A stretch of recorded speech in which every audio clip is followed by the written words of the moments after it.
I always had a typical child's fears while growing up. From the whole, "I think I see something moving in the shadows," to, "I need you to check my closet for monsters, Daddy."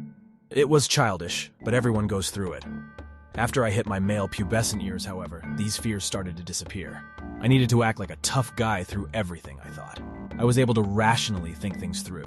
Everything has an explanation. That was my ultimate rationalization before I met the man.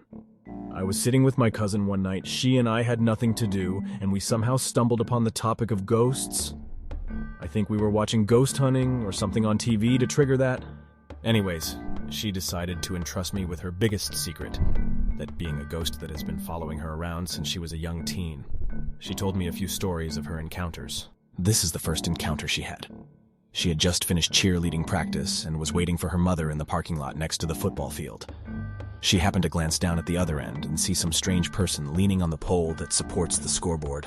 She decided to run home, thinking it was a stalker or something. He was wearing a yellow hat, white shirt, and jeans. That's all she could possibly make out from that distance. She had also met him once while driving home from work. It was around 9 p.m. She looked into her rear view mirror and saw him, just staring at her. The description she gave was as follows. He had a yellow construction hat, a white t-shirt covered in blood and dirt around the abdomen area, blue jeans that looked dirty, tattered and torn, and an expressionless face. He looked to be in his mid-50s. The only thing that was really weird about him was his eyes. They were of normal human shape and color, but they were wide open for no reason, just staring at her intently. She screamed, pulled over, and looked back in the mirror. He was gone. I dismissed her stories as BS, but sympathized with her. She started crying. I told her to just go home and get a good night's sleep. I really should have believed her. I awoke that night at around 3 a.m. in a pool of sweat. I went to check my AC unit. It was out. I cursed to myself and decided to go mope around in the garage for a fan to lay next to my bed so that the night would actually be bearable. I walked into the laundry room, opened the door to the garage, and flipped on the light. There he was, not even 6 inches away from my face. In one quick motion, I lunged backwards, closed my eyes, and screamed. I heard crashing throughout the house. No doubt my family jumping out of bed to respond to my scream. I peeked upwards at him once more for a moment, then closed my eyes again. I didn't want to believe it, but it was him. Every detail down to the wide eyes was there. My parents ran into the laundry room frantically asking, "What's wrong? Are you okay? Are you hurt?" And a bunch of other questions that I didn't bother answering. I just stared at the spot. He was gone. I told my parents that I tripped and fell. My father left to go back to bed, while my mother had me some medicine to make me drowsy and help me sleep a little. I decided to sleep without a fan that night of March 24th. I went the next few weeks without an incident. I eventually decided that he just wanted to see my cousin, and she and I hung out so much that he figured she was going to be in the house still. I thought he would leave me alone. I decided to never tell her of my incident. My cousin had moved back to her home state to be with her husband. I told her goodbye as she left, but all I could think about was how I never had any chance of seeing that man again. I really should have told her what happened. I regret it so much. Those eyes of his, a mirror in my room shattered to interrupt my peaceful sleep.